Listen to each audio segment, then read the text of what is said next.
நீங்க பார்க்கலாம், ஹுதைபியா உடன்படிக்கை ஒரு அழகான எக்ஸாம்பிள். அந்த ஹுதைபியா உடன்படிக்கையில் உள்ள அம்சங்களை பார்த்தால் வெளிப்படையில் முஸ்லிம்களுக்கு பாதகமாக இருக்கிறது எல்லாமே. முதலாவது, இந்த உடன்படிக்கை நபிகள் நாயகம் ஸல்லல்லாஹு அலைஹி வஸல்லம் அல்லாஹ்வுடைய தூதர் முஹம்மது ஸல்லல்லாஹு அலைஹி வஸல்லம் அவர்களுக்கும் குறைஷியர்களுக்கும் இடையில் என்று வருவதை அழிக்க சொன்னார். ரசூலுல்லாஹ் என்று வரக்கூடாது, முஹம்மது இப்னு அப்துல்லா என்று எழுதுங்க. ரசூலுல்லாஹ் அழிக்கிறாங்க. சஹாபாக்கள் 7 ஆண்டு சொல்றாங்க ரசூலுல்லாஹ் என்பதை அழிப்பதற்கு. ரசூல் ஸல்லல்லாஹு அலைஹி வஸல்லம் இடத்தை கேட்டு தன்னுடைய கையால் அதை அழிக்கிறார்கள். அதுக்கு பிறகு உள்ளுக்குள்ள ஷரத்துகளை பார்க்கும்போது முஸ்லிம்களுக்கு பாதகம் போல தெரிகிறது. வெளிப்படையில் முஸ்லிம்கள் திருப்தி இல்லை, அந்த எக்ரிமெண்ட்ல அவர்கள் திருப்தி அடையவில்லை. இப்போ ஹுதைபியாவில் வைத்து ரசூலுல்லாஹி அலைஹி வஸல்லம் அவர்கள் சொல்லுகிறார்கள், ஒப்பந்தம் கைச்சாத்திட்டாச்சு, நம்ம மக்காவுக்கு இப்போ போக முடியாது. எனவே எல்லோரும் உங்களுடைய தலைமுடிகளை வழித்து விட்டு கொண்டு வந்திருக்கிற ஒட்டகங்கள் ஆடுகளை அருங்கள் என்று சொன்னார். சஹாபாக்களுக்குள்ள சொல்றாங்க, கிட்டத்தட்ட ஒரு 2000க்கு உட்பட்ட சஹாபாக்கள் அந்த இடத்துக்கு 1400 1500 பேர் இருக்கிறாங்க. அவளுக்கு மத்தியில் இப்படி அல்லாஹுடைய தூதர் எழும்பி சொல்றாங்க, சும்மா இருக்கிறாங்க கல்லு மாதிரி எல்லாரும், ஒரு ரியாக்ஷன் இல்லை. எப்படி இருக்கும் அல்லாஹுடைய தூதருக்கு? ஒரு கனத்த மனதோடு தன்னுடைய கூடாரத்திற்குள் செல்லுகிறார்கள். உள்ளே சென்றால் மனைவி உம்மு சலமா ரலியல்லாஹு அன்ஹா இருக்கிறார்கள். ரசூலுல்லாஹி அலைஹி வஸல்லம் முகத்தை பார்த்து விட்டு ஏதோ ஒரு பிரச்சனை என்பதை புரிந்து கொண்டு என்ன நடந்தது என்று கேட்டார்கள். ரசூலுல்லாஹி அலைஹி வஸல்லம் நடந்ததை சொன்னாங்க. உம்மு சலமா சொன்னார்கள், உட்காராதீங்க, இங்க இருக்க வேணாம், நீங்க வெளியே போங்க, போய் உங்களுடைய தலையை எல்லோரும் பார்த்து கொண்டிருக்கிற போது நீங்கள் மலியுங்கள், சேவ் பண்ணுங்க, உங்களுடைய ஒட்டகத்தை உங்களுடைய கையால் நீங்கள் அருங்கள் என்று சொல்றாங்க. இப்ப நம்ம எல்லாம் என்ன சொல்லுவோம்? உனக்கு என்ன தெரியும், சும்மா அப்படி என்ன திரும்ப அவமானப்படுத்துறதுக்கு அனுப்ப பார்க்கையா, அப்படித்தான் நம்ம கேட்போம். ரசூலுல்லாஹி அலைஹி வஸல்லம் அவர்கள் மனைவியுடைய அந்த மஷூராவுக்கு முக்கியத்துவம் கொடுத்து வெளியே வந்தார்கள், தலைமுடியை மலித்தார்கள், ஒட்டகத்தை அறுத்தார்கள். அவ்வளவு சஹாபாக்களும் அதை பார்த்து அப்படியே செய்தார்கள். அல்லாஹ் அக்பர்.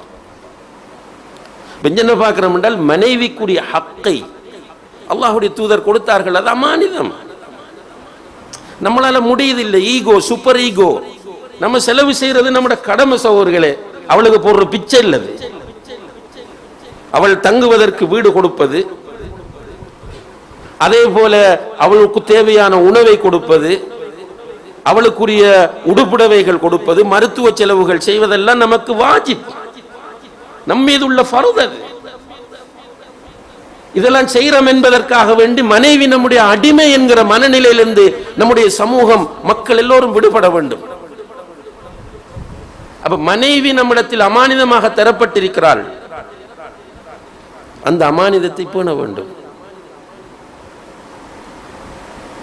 அதுபோலதான் பொறுப்புகள். பள்ளிவாசல் ட்ரஸ்டீஸ் பொறுப்பு மட்டும் அல்ல அமானிதம்.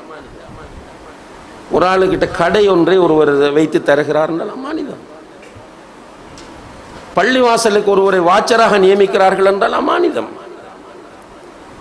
செக்யூரிட்டியாக ஒருவரை பள்ளிவாசலுக்கு நியமித்திருக்கிறார்கள், அவருக்கு சம்பளம் கொடுப்பாங்க, வேற விஷயம், அது அவருக்குரிய கூலி. ஆனால் மஸ்ஜிதில் உள்ள அனைத்தையும் பாதுகாப்பது என்பது அவருடைய தோள் மீது சுமத்தப்பட்ட அமானிதம். கண்ணும் கருத்துமாக இருந்து அவர் அதை பராமரிக்க வேண்டும். அதே போலதான் பதவிகள் சகோதரர்களே, பொறுப்புகள். இன்றைக்கு பிரின்சிபல் எக்ஸாம் நடக்குதுன்னா பெரிய போட்டி நடக்குது, மாஷா அல்லாஹ். ஆயிரக்கணக்கானவர்கள் எக்ஸாம் எழுத போறாங்க.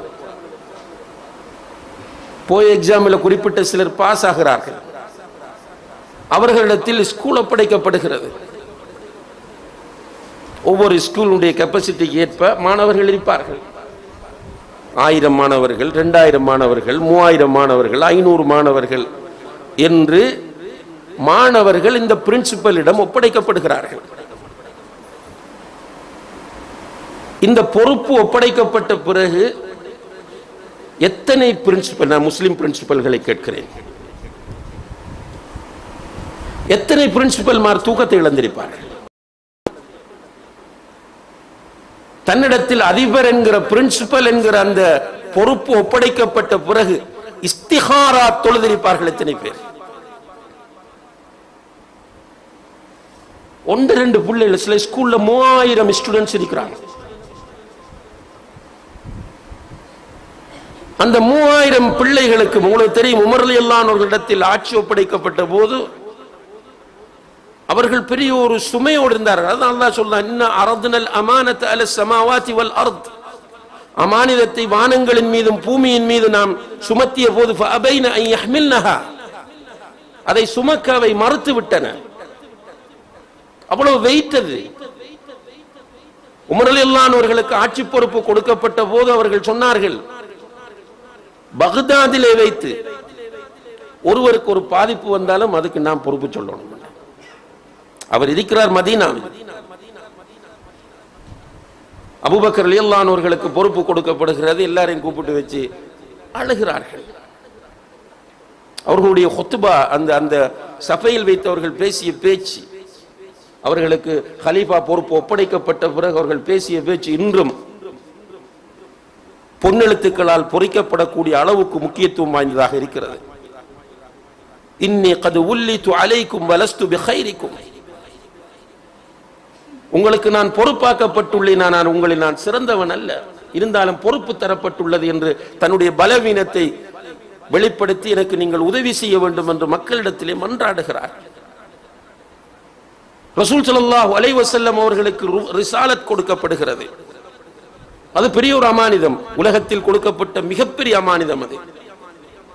அல்லாஹ்வுடைய தூதர் ஹதீஜா ரலியல்லாஹு அன்ஹா அவர்களிடம் சொல்லுவார்கள், ஹதீஜாவே தனாமு ஐனாய வலா யனாமு கல்பி,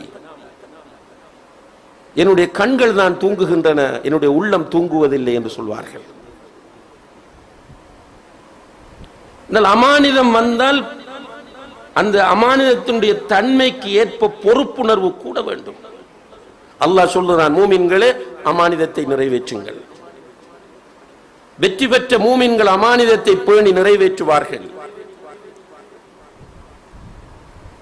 உன்னிடத்தில் சில ஹதீஸ்கள் ரசூலுல்லாஹி அலைஹி வஸல்லம், உன்னிடத்தில் இந்த பண்புகள் இருந்தால் நீ வெற்றி பெறுவாய். அதுல ஒன்று ஹிஃபுதுல் அமானா, அமானிதத்தை பேணி நடப்பது. அமானித மோசடி செய்கிறவர்களை அல்லாஹுக்கு பிடிக்காது என்று குர்ஆனில் அல்லாஹ் சொல்கிறான். அமானித மோசடி செய்வது என்பது முனாஃபிக்குகளுடைய தன்மை என்று அல்லாஹ்வுடைய தூதர் ஸல்லல்லாஹு அலைஹி வஸல்லம் அவர்கள் சொல்லுகிறார்கள். அப்ப இன்றைக்கு பொறுப்புகள், அது பிரின்சிபல் என்பதை நான் கொஞ்சம் வலியுறுத்தி சொல்ல காரணம் என்னென்றால், மாணவர்களை உருவாக்குகிற, நாட்டில் உள்ள பிரஜைகளை உருவாக்குகிற மிக முக்கியமான சென்டர் ஸ்கூல். எல்லாருக்கும் தொழில் மாதிரி போய்த்து என்ன நினைக்கிறாங்களோ தெரியல. அதுபோலதான் ஒரு டிஎஸ் ஆக இருக்கலாம், ஒரு ஹாஸ்பிட்டலுக்கு பொறுப்பாக வரக்கூடிய ஒரு வைத்திய அதிகாரியாக இருக்கலாம், அல்லது RDHSக்கு பொறுப்பானவராக இருக்கலாம், MOHக்கு பொறுப்பானவராக இருக்கலாம், அல்லது RDIக்கு பொறுப்பானவராக இருக்கலாம் என்று என்ன பொறுப்புகள் வந்தாலும் அந்த பொறுப்புகள் எல்லாம் அமானிதங்கள். நமக்கு ஜோக்கா இருக்கலாம், காசு வந்தா ஒன்றும் விளங்காம போகலாம், ஆனால் மௌத்தாகிற நேரம் விளங்கும், கபருக்குள்ள விளங்கும், மஹ்ஷர்ல விளங்கும். எனவே கண்ணியத்திற்குரிய சகோதரர்களே, அல்லாஹ்வின் நல்லடியார்களே, இந்த அமானிதம் என்பது பெரிய ஒரு பொறுப்பாகும். நம்பிக்கை, எந்த ஒன்றும் நம்பிக்கை, இந்த உலகமே நம்பிக்கையில் தான் இயங்குகிறது. அதுக்குள்ள மோசடி செஞ்சா எப்படி?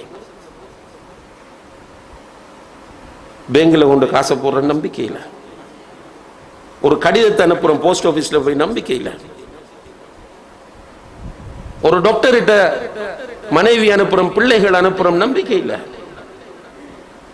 நம்ம ஒரு டாக்டர்கிட்ட போறோம் நம்பிக்கையில், அவன் தார பிளட் ரிப்போர்ட்டை எடுத்து நம்பி அதன் அடிப்படையில் சர்ஜரி. நம்பிக்கை நம்பிக்கை நம்பிக்கை, உலகமே நம்பிக்கையில் தான் இயங்குகிறது. அப்படி இருக்கும் போது நம்பிக்கை துரோகிகள், நம்பிக்கைக்கு மோசடி செய்யக்கூடியவர்கள் நிச்சயமாக லைஃபிலும் உருப்பட மாட்டார்கள், மறுமையிலும் வெற்றி பெற மாட்டார்கள். அல்லாஹ் பாதுகாக்க வேண்டும். எனவே நம்பிக்கைக்குரியவர்கள், அமானிதத்திற்குரியவர்கள் வெறும் பள்ளிவாசல் ட்ரஸ்டீஸ் மட்டும்தான் என்று யாராவது நினைத்தால் அது தப்பாகும். நான் என்னுடைய உயிருக்கு, என்னிடத்தில் அல்லாஹ் அமானிதமாக தந்திருக்கிற உயிருக்கு நான் பொறுப்பு.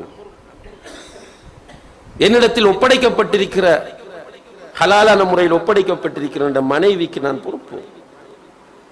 எனக்கு அல்லாஹ் தந்த பிள்ளைகளுக்கு நான் பொறுப்பு. என்னிடத்தில் தரப்பட்டிருக்கிற என்னுடைய பதவிக்கு நான் பொறுப்பு.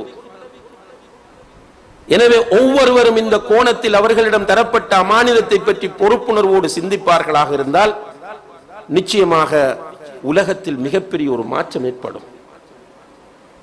அல்லாஹ் ஜல்ல ஷானஹு தஆலா அப்படியான ஒரு நல்ல மாற்றத்தை தர வேண்டும்.